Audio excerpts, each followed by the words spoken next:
Muy buenas, sean todas, todos bienvenidos a un momento más de entrevistas. Estamos, recuerden, invitando a lideresas, líderes que conforman diferentes pueblos y nacionalidades del Ecuador para que puedan abrir nuestros sentidos a esto que estamos discutiendo, que es el Estado plurinacional y la interculturalidad en el país. El día de hoy tenemos el agrado de presentar a nuestra querida Ana Lucía Taciguano Suquillo. Ella es gestora comunitaria, es representante, es parte también del pueblo quichua, Quitucara, es licenciada en comunicación social, eh, es especializada superior en comunicación y máster en desarrollo con identidad para el buen vivir comunitario. Tiene una gran experiencia en investigación, es asesora y técnica para diferentes proyectos sobre interculturalidad, es facilitadora de diferentes capacitaciones, cursos y talleres sobre interculturalidad y es responsable también de comunicación.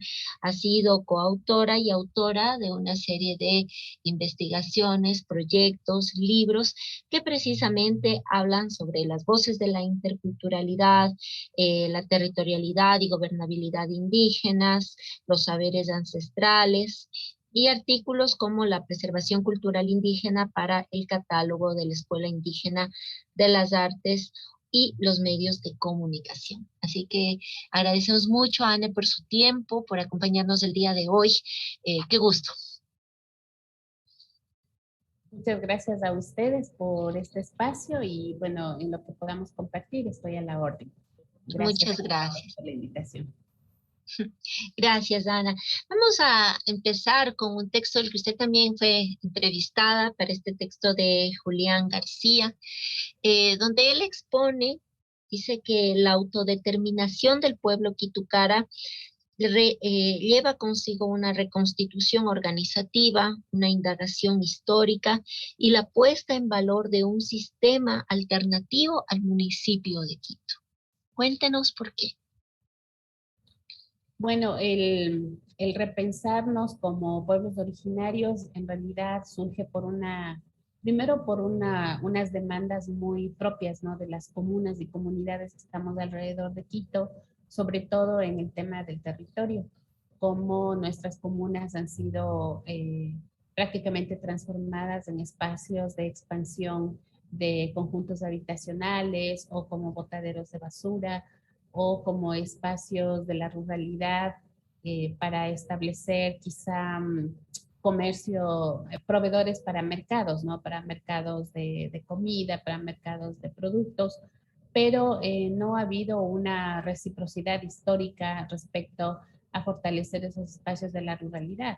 Al contrario, siempre ha habido como políticas, ya llamemos específicamente del municipio, del gobierno autónomo, enfocadas a siempre abrir más las fronteras de la ciudad y cerrar la posibilidad de vida y de fortalecimiento del territorio comunal y comunitario.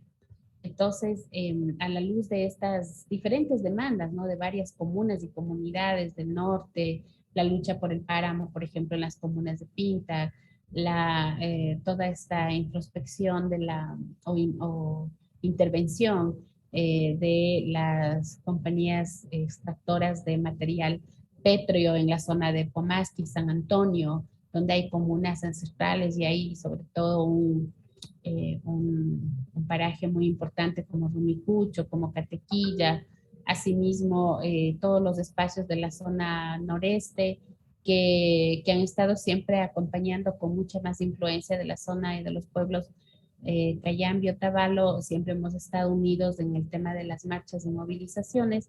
Hay algunos aspectos que generan como esa fortaleza entre las comunas para reivindicarse, pero sí digamos, uno de los motivos más fuertes que siempre ha estado presente en este debate y análisis de las comunas es la defensa del territorio, de la territorialidad y eso ponerlo en confrontación, digámoslo así, con los gobiernos autónomos descentralizados. En este caso, sobre todo con el gobierno de Quito y en algunas comunas y comunidades con el gobierno autónomo de Mejía, donde también hay problemas de territorialidad. Entonces creo que eso va como generando una unidad, un regresarnos a ver en la parte histórica y también regresarnos a ver entre las comunas y unificar algunos esfuerzos. Sobre todo, no surge como una visión desde los cabildos, ¿no? Porque los cabildos fueron nombrados, pero nunca respetados, fueron cooptados. Muchos cabildos de las comunas Quitucara eran elegidas desde la empresa de Maceo, por ejemplo, que tenía la mayor cantidad de trabajadores de las comunas en calidad de barrenderos y que esas autoridades quiteñas pues iban diciendo algo así como este natural es un poco más avispado, hagámosle cargo de tal comuna. Entonces no había un ejercicio de la autonomía, ¿no? El presidente de un cabildo casi siempre era hombre y era un trabajador municipal. Entonces era un poco difícil poder hacer esta confrontación, esta interpelación a través de estos cabildos. Entonces, un poco esta idea de la autodeterminación del pueblo Quitucara y su organización sí surge a través de iniciativas de organizaciones más comunitarias, ¿no? Que estaban dentro de la comuna y que poco a poco van confluyendo, intercambiando, conociéndose, dialogando, aperturando a, en este caso, la organización que más nos ha identificado, que ha sido la base de la CONAI. Perfecto. Nos decía además que es la puesta en valor de un sistema. ¿Eso qué significa?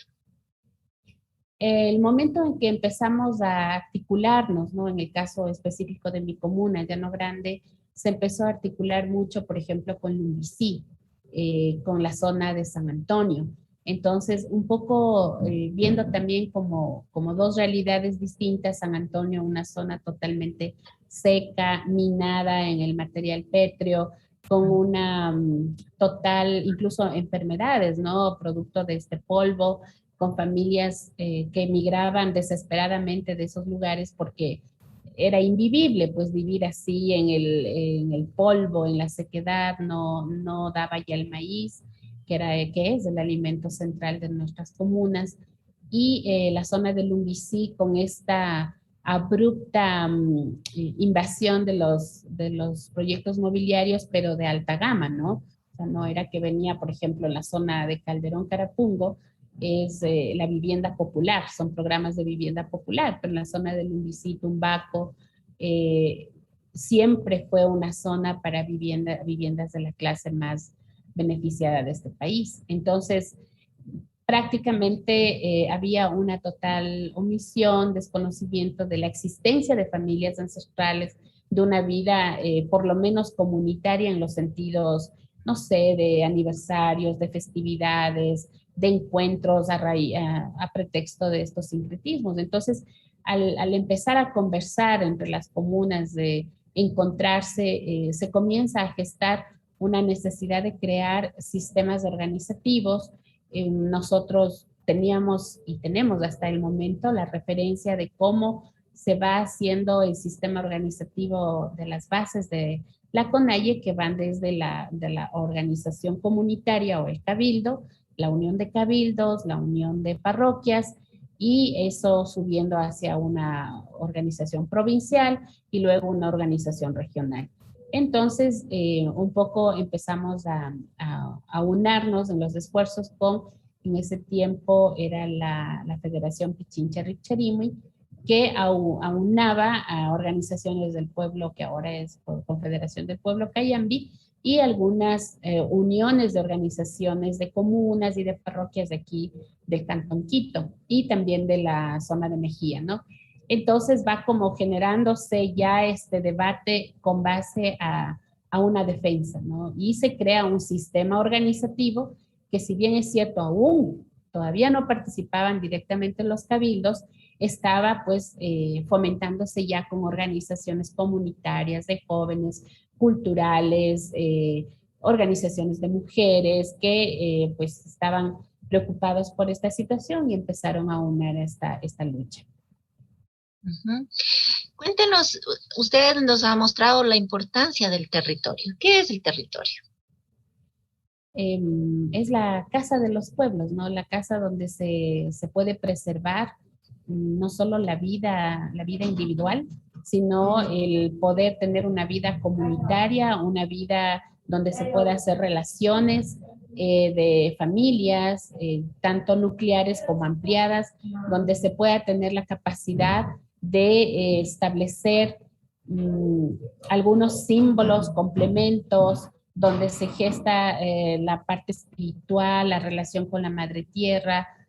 Un poco es nuestra piel, ¿no? Nuestra casa. Nosotros siempre decimos que para los pueblos y nacionalidades el territorio es fundamental, pero también estamos conscientes que hay muchos pueblos y nacionalidades que por efectos de migración histórica, ya hablamos de décadas, pues están asentándose en otros lugares. Hay nuevos asentamientos en donde quizá no hay una propiedad comunitaria o una propiedad heredada de una forma ancestral, sino que se van más bien haciendo nuevos asentamientos humanos, pero que eso no quita que haya un derecho, quizá ya no colectivo territorial, pero sí derechos en este caso que les permitan también hacerse respetar como pueblos originarios en las grandes urbes.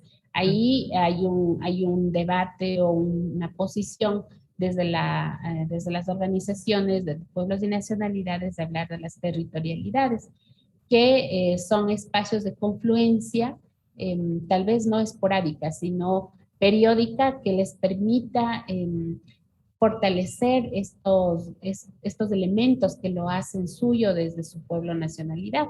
A estos casos, no solo es aquí en el Ecuador, tenemos a los pueblos Yanacona, por ejemplo, en Colombia, los pueblos Mapuche en Chile y muchos otros pueblos que ya prácticamente, aquí mismo en el Ecuador, por ejemplo, tenemos en Imbabura el pueblo quichua Otavalo urbano. Entonces ahí viene un debate súper importante, ¿no? Tal vez algunas posiciones un poco más radicales, incluso esencialistas, podrían decir que ya no hay un objetivo o un objeto de lucha cuando no tienes el territorio. Pero debido a esta transformación y más aún después de todo lo que ha pasado con el mundo, la supervivencia es prácticamente la forma de vida, ¿no? Y esa supervivencia puede representar también la migración definitiva de un espacio a otro. Entonces, ¿cómo nosotros podemos juzgar o decir que se desprende un derecho, ¿no? Yo creo que hay nuevos debates que hay que analizar. El pueblo Quitukara ha sufrido, digámoslo, en una palabra dramática, no quisiera victimizar, pero es algo que sí ha pasado. Quizá es uno de los primeros pueblos dentro de la nacionalidad quichua y en los pueblos y nacionalidades del Ecuador que desde la época de la colonia ya sufre los despojos y sería la exclusión, el destierro de su territorio ancestral, que es justamente el Quito y el Quito histórico, y justo donde estoy sentada en el centro histórico, hacia la periferia, hacia los lugares menos favorecidos, para crear el centro administrativo más importante después de Lima, en Quito, ¿no? Y que genera una cantidad de no solo despojo de territorio, sino de identidades, el desmembramiento de las familias, de las comunas, de los grandes, bueno, muchos antropólogos lo llaman cacicazgos y todo, pero más que eso, de estas grandes familias raíces de nuestra identidad quitukara, que la desprenden y pues unos huyen al trópico, otros al páramo, y bueno, nosotros un poquito más allá nomás pensando en que de pronto se pueda ahí cultivar mejor o buscando la sobrevivencia, ¿no?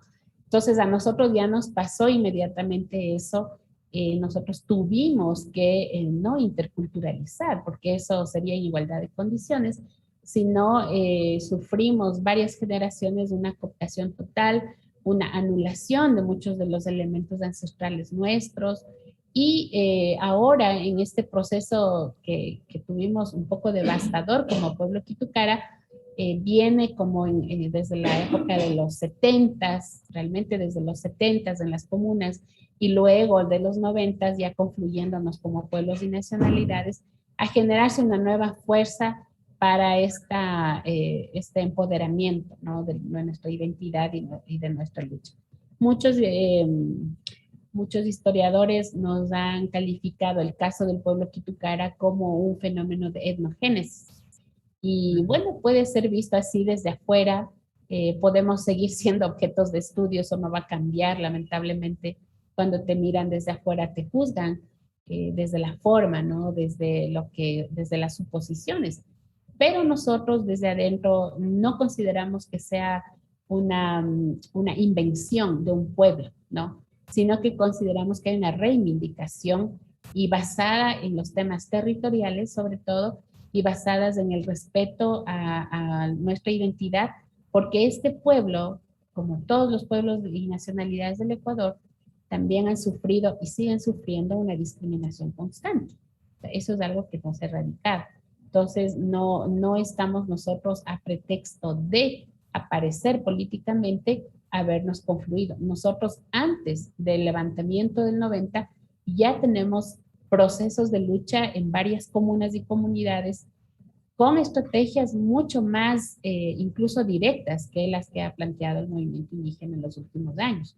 Y tenemos testimonio de eso. Entonces, no es una cosa que aparecemos por moda, ¿no? O porque políticamente eso nos permite ir a un lado o tener, ahora creo que tenemos un asambleísta que es parte de un pueblo Quitukara, pero eso, imagínense, a comparación de otros espacios, pues es apenas un paso y que es un paso que lo hemos debatido mucho a nivel interno por las implicaciones de aceptar esos cargos, conociendo que hay una debacle de la clase política y una falta de credibilidad a ese accionar, pero así estamos.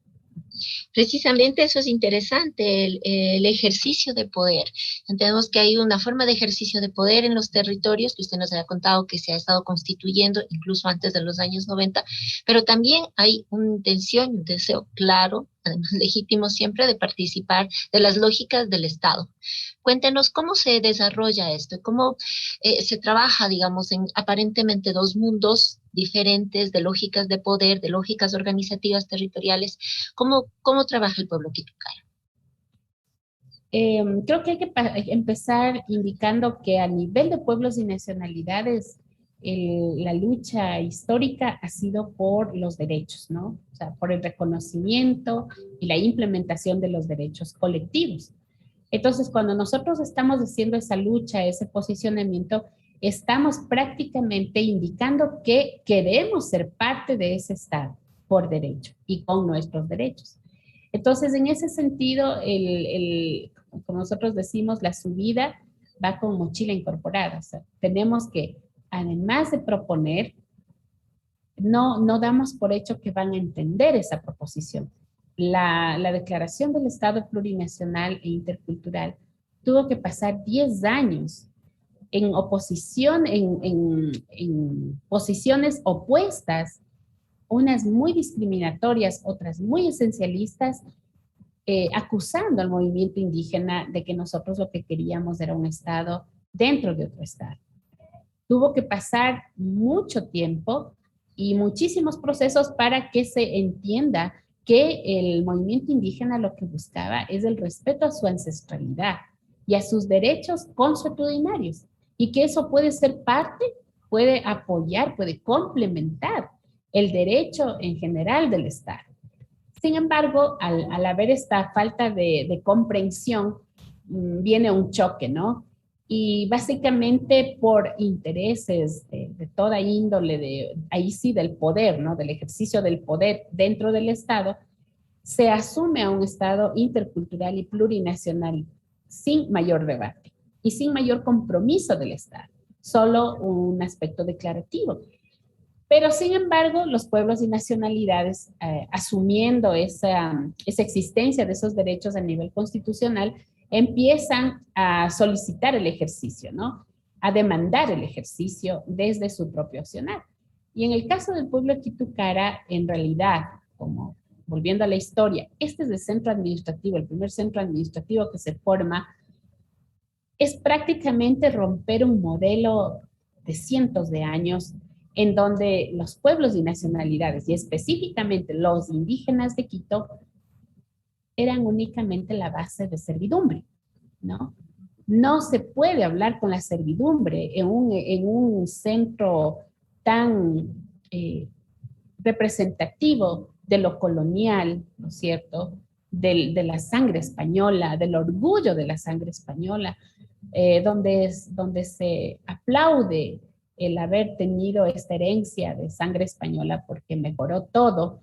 Y este centro administrativo defendía eso, es su política, sus colores, sus sellos, todo lo que tiene nuestro sello de Quito con el cabezal de Benalcázar, o sea, todo lo que significa eso, romper no, esa posición para comprender un paradigma de que tú tengas que sentarte a reconocer y hablar con los indígenas de Quito, era algo que no, simplemente no cabe en el pensamiento de las autoridades. También hay que poner como antecedente que Quito es una hacienda, ¿no? Está a cargo de familias específicas, está a cargo de empresas específicas.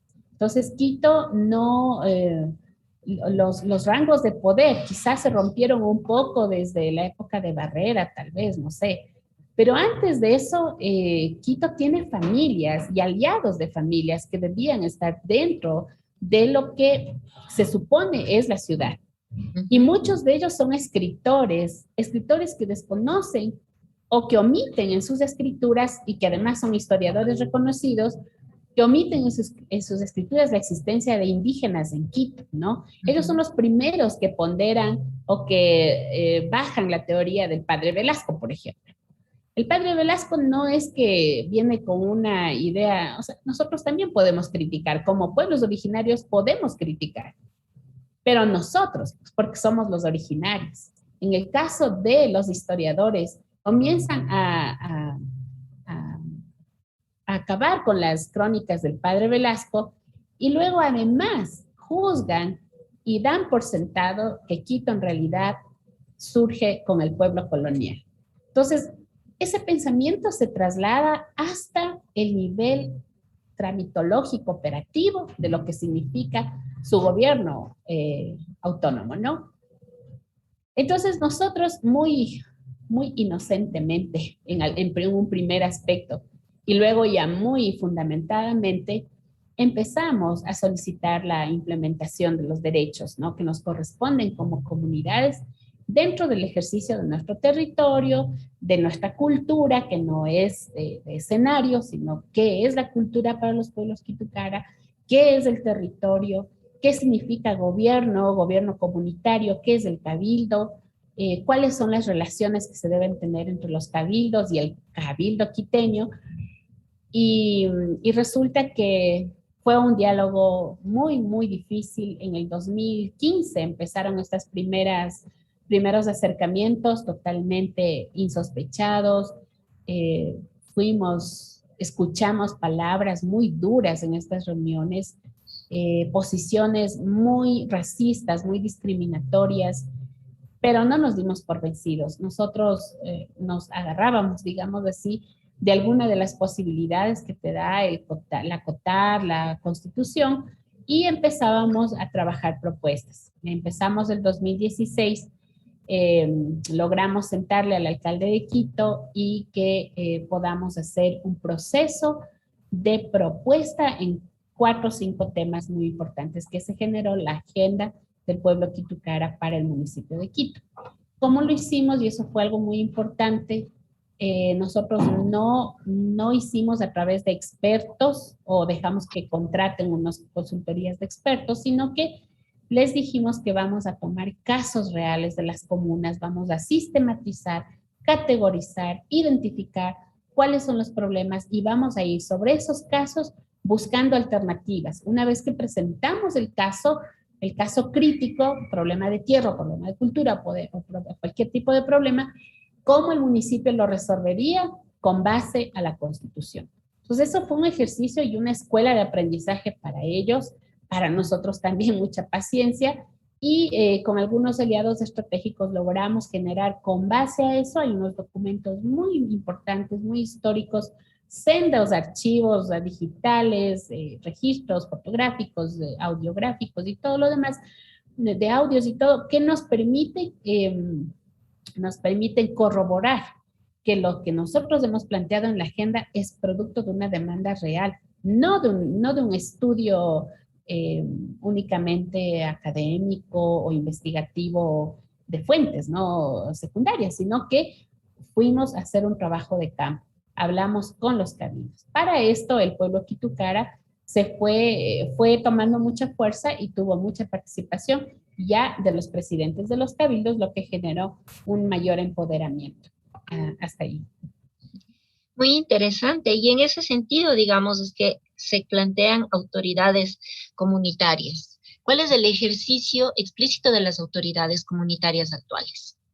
Sí, en ese tema costó muchísimo, nos ha costado 3 alcaldías poder y hasta ahora sigue pendiente muchas zonas, pero ahí, por ejemplo, en la agenda se plantea cosas como parar el tema de la legalización de barrios dentro de comunas, que en cambio es una política que tiene el municipio y que simplemente sobrepasa los territorios comunales. Entonces hemos tenido que hacer una especie de capacitación indicando que las comunas pues pertenecen a otra jurisdicción.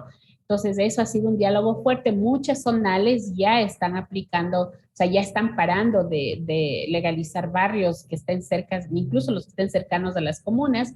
Por otro lado, también se ha establecido que la obra, porque el municipio de Quito tenía una gran justificación con la cual partieron a muchas comunas, ¿no? Que la obra de Quito, para poder dar a las comunas debían declararse barrios.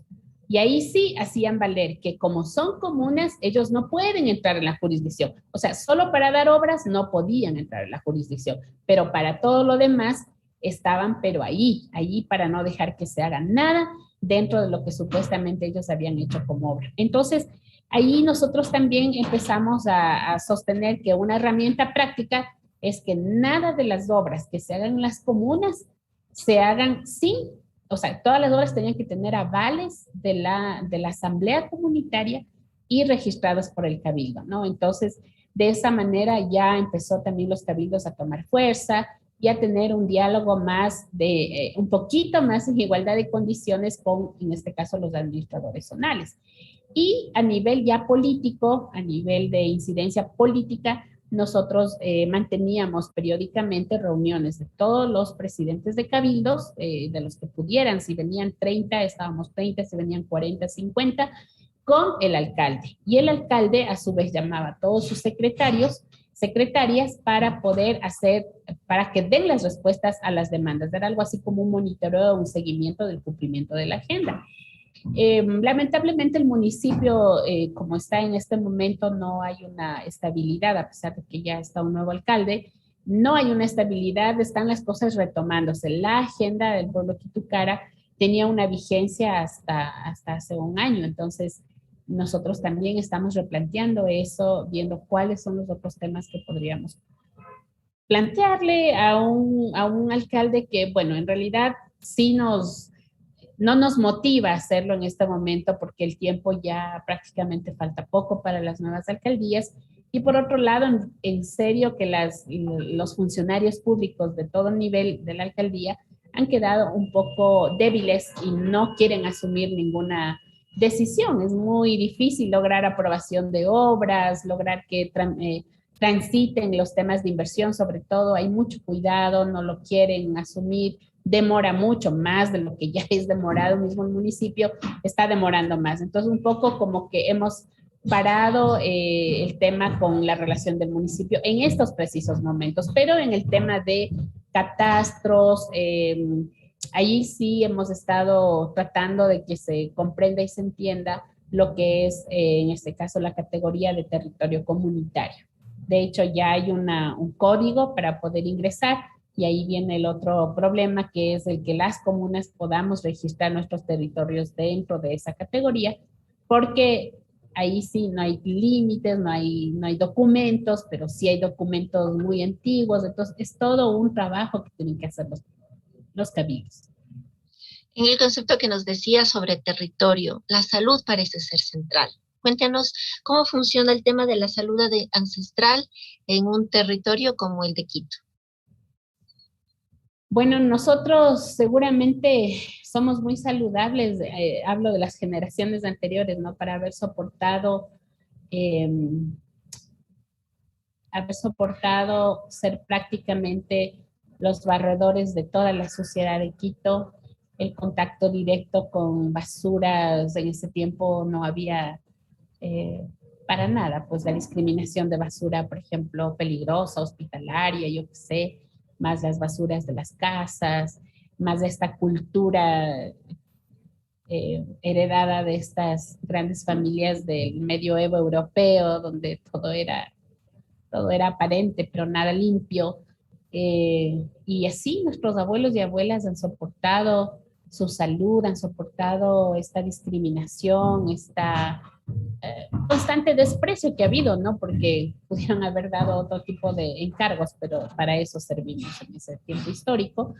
Me parece que el tema de la alimentación ha sido fundamental para que nuestra generación anterior, nuestros abuelos, nuestros mayores, hayan podido a la vez poder procrear y tener más generaciones como comunidad. Yo creo que la base fundamental del maíz, el no tener mucha carne como ahora, no había la posibilidad de carne, pero sí había la posibilidad de granos, el tema del sambo, del zapallo, el sambo, que es una planta tan sagrada, ¿no? Y aquí en el tiempo del COVID, creo que toda la Sierra Andina pudo curar sus fiebres con la comida con sambo, la espuma del sambo, con todo lo que venía del sambo era maravilloso para quitarse la fiebre, ¿no? Esta fiebre tan fuerte que daba el COVID. Y bueno, eso es lo que comía nuestra gente, ¿no? El sambo, el zapallo, el maíz, los granos no mezclados con azúcar, no mezclados en panela, muy poco. No había el arroz, no había el fideo, obviamente. Entonces, la alimentación ha sido fundamental. Y dentro de eso, el uso de la medicina, de las plantas medicinales, también ha generado mucha sabiduría que hasta el día de hoy se mantiene. Muchas abuelas, las nuevas generaciones, nuestras madres, y ojalá las jóvenes generaciones también se han interesado a partir del COVID también, de para qué pueden servir las plantas. Y eso ha sido fundamental. Nosotros tenemos todavía producción de plantas medicinales, no quizá como empresas, no todavía, sería muy bueno, pero sí a nivel de huerta, de la huerta familiar, todas las casas procuran tener plantas medicinales, por lo menos las básicas, para el tema de dolores de articulaciones, las fiebres, la tos, el dolor de pulmones, de cuerpo, para las heridas, para preservar el calor, para ambientar, para respirar.